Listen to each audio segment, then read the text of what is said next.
Welcome to presentation. आज के topic में हम एडवांस जावा में डायनामिक पेजेस और स्टैटिक पेजेस के बारे में पढ़ेंगे। तो आप देखेंगे यहाँ पर हमने हेडिंग दी है web server love serving the static web pages.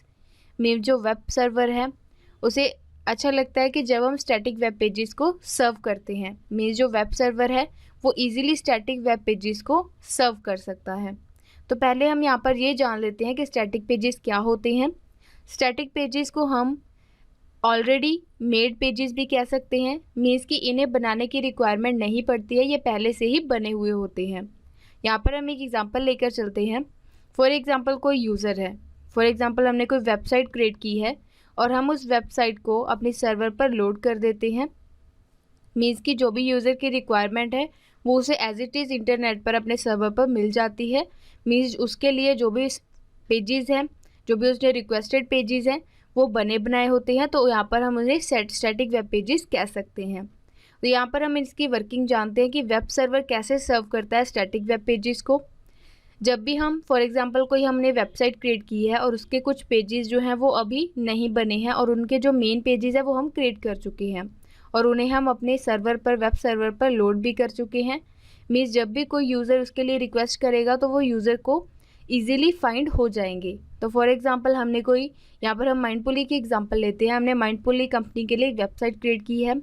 इसका जो होम पेज है, जो भी इसमें पेजेस हैं इस वेबसाइट में, वो हमने क्रिएट कर लिए हैं और अपने सर्वर पर लोड भी कर दिए हैं। जब कोई यूज़र अपने सर्वर पर माइंडफुली को चेक करेगा तो उस टाइम पर उसे वहाँ पर माइंडफुली की जितनी भी उसे रिक्वायरमेंट है पेजेस की वो उसे मिल जाएंगे। तो ये हम कह सकते हैं कि उस यूज़र के लिए ये जो भी हमने पेजेस क्रिएट करके अपने लोड किए हैं सर्वर पर, तो वो सर्वर उन्हें एज इट इज़ यूज़र को दे देगा। मीन्स सर्वर की यहाँ पर जो वर्किंग है वो कंप्लीट हो जाएगी। Server easily static web pages को लोड करके अपने यूज़र को दे देगा। तो यहाँ पर हम जान चुके हैं कि वेब सर्वर कैसे लोड करता है अपने स्टैटिक वेब पेजेस को। स्टैटिक वेब पेजेस एक तरह से हम कॉन्स्टेंट पेजेस भी कह सकते हैं और इन्हें हम फिक्स पेजेस भी कह सकते हैं। लेकिन कई बार क्या होता है कि हमें वहाँ पर रिक्वायरमेंट है कि हमें कुछ चेंजेस करनी है। तो यूज़र जो है, सपोज हम यहाँ पर एडमिन क्रिएट कर लेते हैं अपनी वेबसाइट के लिए, यूज़र नेम पासवर्ड। तो हम एडमिन जो है वो अपने बाकी सारे यूज़र्स को, जैसे हम क्लाइंट सर्वर मॉडल लेते हैं, सर्वर जो है वो अपने सारे क्लाइंट्स को वही इन्फॉर्मेशन प्रोवाइड करेगा जो उसने अपडेट की है। जो भी यूज़र की रिक्वायरमेंट है वो हम अपने अकॉर्डिंगली उसे अपडेट कर देते हैं। उस सभी पेजेस में हम चेंजेस कर देते हैं और उन पेजेस को अपडेट करके हम अपने वेब सर्वर पर अगेन लोड कर देते हैं। तो उस टाइम पर जब वो यूज़र दोबारा से उन पेजेस को लोड करेगा, मीन्स वो पेजेस अपडेट हो चुके होंगे।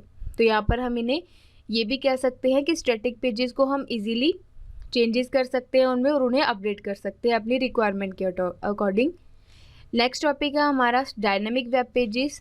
डायनामिक वेब पेजेस को हम कह सकते हैं कि जब भी हमें रिक्वायरमेंट होती है तब हम यहाँ पर अपने डायनामिक पेजेस को क्रिएट करते हैं और देन इन्हें यूज़ करते हैं। यहाँ पर हम एग्जांपल ले सकते हैं।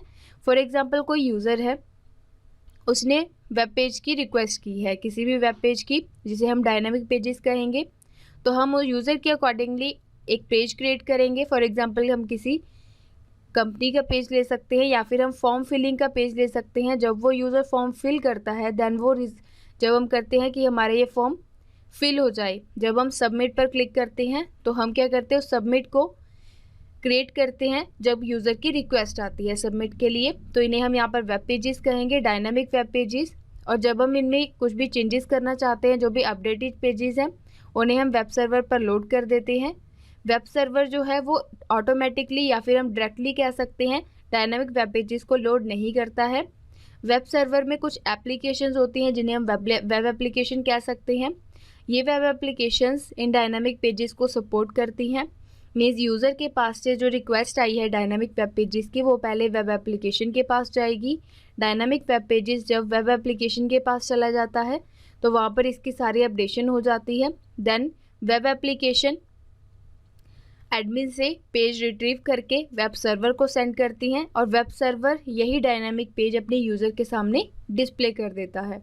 मीन्स हम ये भी कह सकते हैं कि स्टैटिक वेब पेजेस का जो कम्युनिकेशन है वेब सर्वर के साथ वो डायरेक्टली है और ऑटोमेटिकली है, बट जो डायनामिक वेब पेजेस का कनेक्शन है कम्युनिकेशन है वेब सर्वर के साथ वो इनडायरेक्टली है। इनमें कौन से हम इंटरफेस यूज़ करते हैं? Web application. तो इस तरह से आज के टॉपिक में हमने जाना कि कैसे हम स्टैटिक वेब पेजेस को यूज़ कर सकते हैं और डायनामिक वेब पेजेस को वेब सर्वर पर यूज़ कर सकते हैं। Thank you.